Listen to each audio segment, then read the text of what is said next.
In this video, I'll show you 7 foods to avoid if you have diabetes or prediabetes, including some surprising ones like certain vegetables that could quietly sabotage your blood sugar control.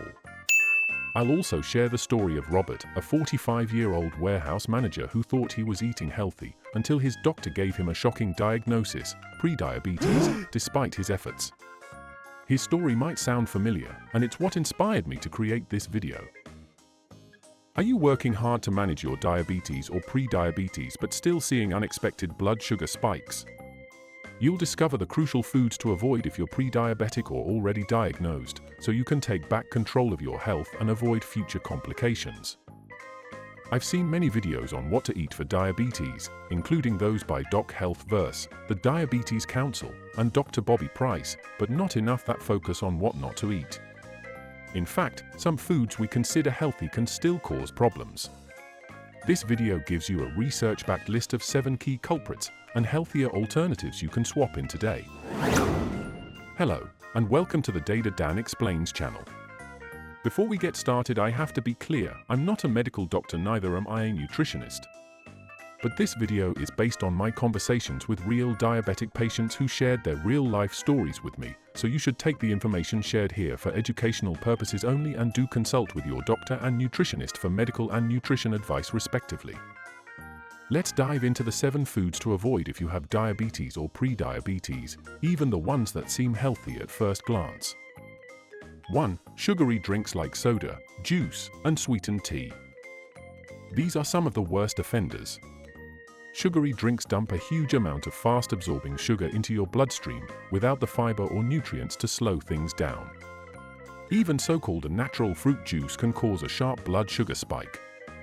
And energy drinks? They're often worse. Swap with water, unsweetened iced tea, sparkling water with lemon, or herbal infusions. Robert used to drink 100% fruit juice every morning, thinking it was a healthy start. But when his A1C climbed to 7.9, his doctor told him, juice counts as sugar too. 2. Refined grains like white bread, white rice, and pasta.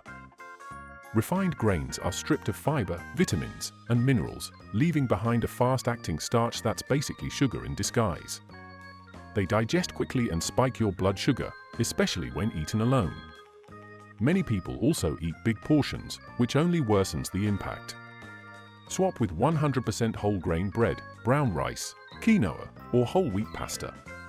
Robert thought his brown-looking bread was whole grain, but when he read the label, the first ingredient was enriched wheat flour. It was just dyed white bread. 3. Processed snacks and sweets like pastries, candy, and chips. These are packed with refined carbs, trans fats, and added sugars, a triple threat for anyone managing blood sugar. They offer almost no fiber or nutrients, and they often leave you hungrier later, creating a cycle of cravings and crashes. Swap with nuts, Greek yogurt, fruit with nut butter, or roasted chickpeas. Robert often grabbed a granola bar between shifts, thinking it was healthy. But after checking the ingredients, he realized many had more sugar than a candy bar. 4. Processed meats like bacon, sausages, and hot dogs. These meats are loaded with sodium, nitrates, saturated fat, and preservatives, all of which raise the risk of insulin resistance, heart disease, and inflammation. Processed meats can also increase cravings for carbs due to how they affect your metabolism. Swap with grilled chicken, lentils, tofu, eggs, or baked fish. Robert had bacon every weekend. Now, he grills chicken breast or preps boiled eggs in advance and says he has more energy throughout the day. 5. Full-fat dairy like whole milk, cheese, and cream. While dairy contains protein and calcium, the full-fat versions are high in saturated fat, which can worsen insulin resistance over time and increase cardiovascular risk. Many people also add dairy to multiple meals daily, stacking up those fats.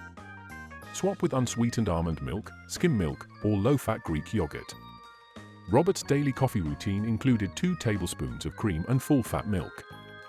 Switching to unsweetened almond milk helped him cut calories and improve his cholesterol. Before we reveal the final foods diabetics should avoid, including veggies and fruits, if you're finding this video helpful for understanding what foods to avoid with diabetes or prediabetes, hit the like button and subscribe for more science-backed health insights. Let's continue. 6. Excessive high-glycemic fruits like watermelon, ripe bananas, and dates. Fruits are packed with vitamins and fiber, but some, especially in large amounts, can spike blood sugar. Overripe fruits have even more sugar, and dried fruits like dates are highly concentrated. Portion control is key. Swap with apples, pears, or a handful of berries, always eaten in moderation and paired with protein. Robert used to snack on 6 or 7 ripe bananas a week, plus a few dates in his oatmeal. When he scaled back and chose berries instead, his post-meal blood sugar improved significantly. 7. Certain starchy veggies like white potatoes, corn, and peas. Yes, vegetables are healthy, but some starchy ones behave more like carbs than fiber-rich produce.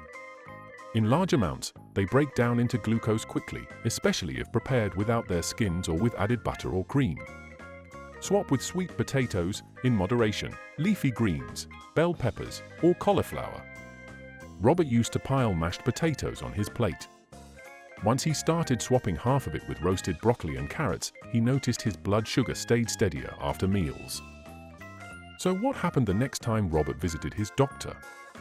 After just 3 months of making smarter food swaps, cutting back on sugary drinks, and reducing processed snacks and meats, Robert's A1C dropped from 7.9 to 6.2. His doctor smiled and said, "Whatever you're doing, keep it up." Robert felt empowered, not restricted. For him, the key wasn't perfection, it was awareness and consistency. And now you have that awareness too. Remember, managing diabetes or prediabetes isn't about cutting out all foods, it's about choosing the right ones. Robert made simple swaps and saw his blood sugar return to a healthy range in just months. He achieved this with the right knowledge and consistency. You can achieve it too. For more easy-to-follow health videos like this, click this card.